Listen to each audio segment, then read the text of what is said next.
This is home. Twin States News starts right now. The water crisis in Mississippi's capital enters day 5, with National Guard troops now deployed throughout the city. Charles Watson has the latest.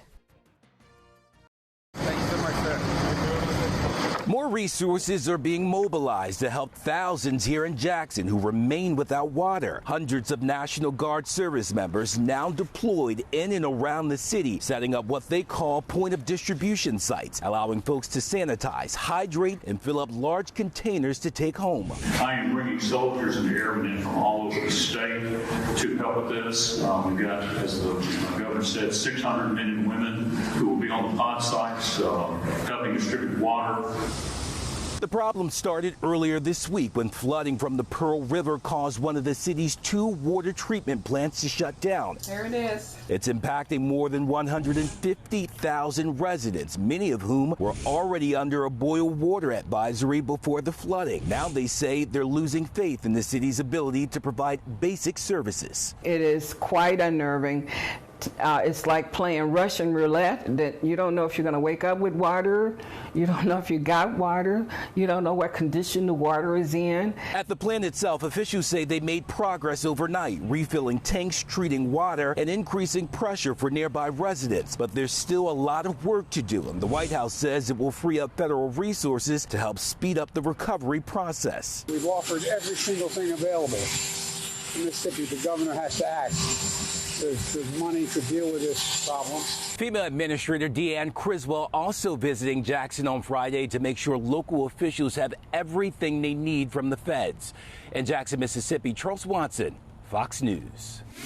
Several first responder agencies in Meridian and surrounding areas have started to collect water to send to Jackson in response to the water crisis. So far, the Meridian Police Department has collected more than 1,200 bottles. Jackson being a neighboring city of ours, we felt that with them being in the crisis they are in, that we wanted to be able to help provide them with the resources that they are in need of, just to offer a helping hand.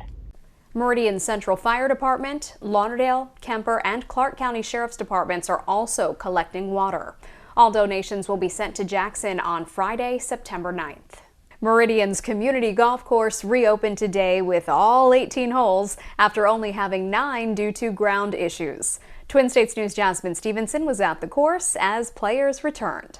Lakeview Golf Course is a community golf course open to the public. Mayor Jimmy Smith says it was one of the first projects to come across his desk.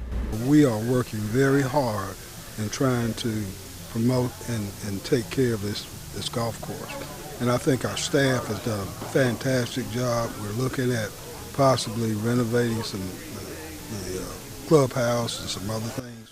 Al Willis has been a golf professional for more than 15 years. Willis says the community needed the course back.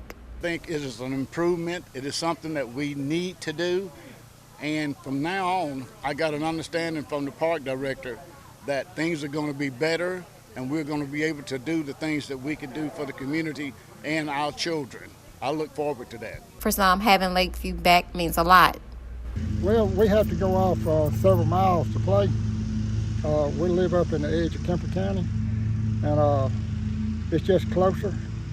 It doesn't take as long to get here, and we all used to play here several years ago, and we heard they're getting it back in really good shape now, so we decided to come down here and give it a shot. You cannot beat the beauty of the piece of property. The layout is good. There's none in the state of Mississippi that look this good right now because of the beauty of the piece of property. Lakeview Golf Course is open every day of the week from 8 a.m. until 5. Jasmine Stevenson, Twin States News, Meridian. Millions are set to fly over Labor Day holiday weekend. Madison Allworth has more from Tampa International Airport. This Labor Day weekend, 12.6 million Americans are set to fly through U.S. airports.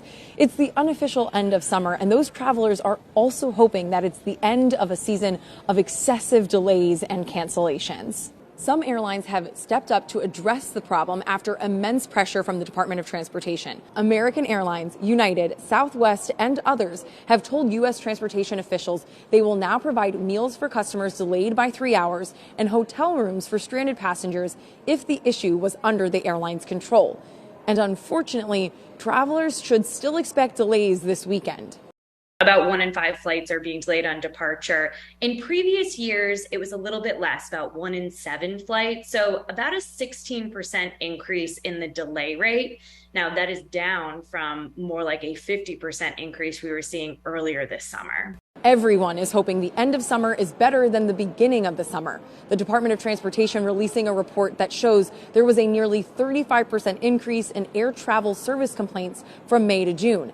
That's around 270% above pre-pandemic levels. Passengers aren't the only ones complaining. Off-duty pilots picketed at 13 major airports yesterday to demand a new labor contract and to send a message that airlines need to improve operations and reduce flight delays and cancellations. Since Memorial Day weekend, 55,000 flights have been canceled. In Tampa International Airport, I'm Madison Allworth, Fox Business. The August jobs report coming in as many economists expected. The Federal Reserve will consider that data when considering rate hikes later this month. Chris Foster has more. The U.S. economy seeing a slowdown in hiring last month. 315,000 new jobs were added in August. That's down from 526,000 added in July. The great American jobs machine continues its comeback.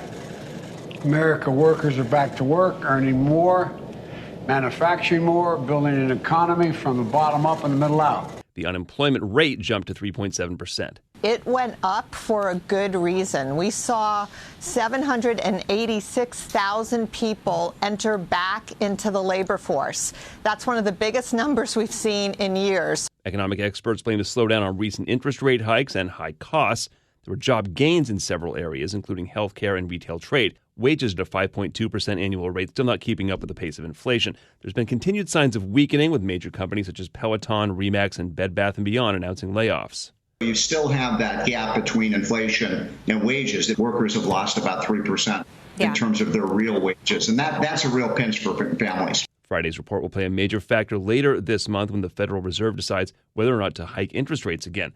After July's job release, Chairman Jerome Powell warned that rate hikes would continue until inflation comes down. Investors are trying to decide whether or not the Fed probably hikes 75 or 50 basis points, and then how we're going to be set up for the rest of the year. The valuations on especially sectors like technology really come under pressure. The next report that economists will be watching comes next week with the release of the Consumer Price Index, a key indicator of inflation. Chris Foster, Fox News. President Biden is back at the White House following his primetime address to the nation last night from Philadelphia. The president delivered a blistering attack on former President Trump and his supporters, arguing they are a threat to democracy. Madeline Rivera has the latest from Washington. Equality and democracy are under assault. We do ourselves no favor to pretend otherwise. A warning from President Biden Thursday night in Philadelphia about the future of U.S. democracy. He took sharp aim at former President Trump and his supporters, arguing they want to take the country backwards. MAGA Republicans look at America and see carnage and darkness and despair. They spread fear and lies. Lies told for profit and power. The president's address comes at a time when Democrats feel they have increasing momentum ahead of the midterm elections, with issues like abortion motivating voters to the polls. In America, democracy is clearly under attack, as we saw on January 6th, but freedom's under attack, too, by a Supreme Court that has been gerrymandered by Donald Trump's party. In response, former President Trump blasted the speech. Congressional Republicans called it insulting to millions of Americans. They believe President Biden is trying to distract voters from historic inflation and rising crime. I'm very disappointed that the president would call people who don't agree with him those kind of names. I just think he's made a political mistake, but it says something about his administration. Recent polling suggests Republicans are losing steam ahead of the November election to win back control of the House. The Senate is also in play. In Washington, Madeline Rivera, Fox News. Heavy fighting continued today near Europe's largest nuclear power plant in a Russian-backed area of eastern Ukraine. This one day after experts from UN's nuclear watchdog expressed concern about structural damage to the facility. Jay Gray has more from Ukraine. Hey there, and look, inspectors have spent a full 24 hours now inside that nuclear plant, though there's still questions about what exactly they've seen to this point. Ukraine's state nuclear company says that the International Atomic Energy Agency team was blocked from entering the plant's crisis center because they say it's where Russian troops have taken up camp. Officials also worry the group will not be able to make an impartial assessment of the situation, with Russian soldiers escorting the team around and interviewing Ukrainian citizens, employees who have been held there to continue to keep the plant working. And there are a lot of concerns after the area has seen very intense shelling over the last several weeks, both sides blaming each other for that, that there could be some significant damage at the plant.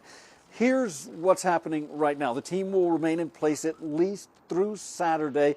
There have been indications that some of those investigators will leave either Sunday or Monday, but now we are hearing that there could be a full-time presence inside the plant to kind of assess what's going on and to make sure that a risk assessment is always in place there. And so that's just part of the concern, the frustration, and really fear for those that live in the area surrounding that nuclear plant. That's the latest from here in Dnipro. Jay Gray, NBC News. Still ahead, we have your Labor Day weekend forecast. Plus, chess continues surging in popularity. I'm Marianne Rafferty with a look at what's behind the new growing fan base. Coming up.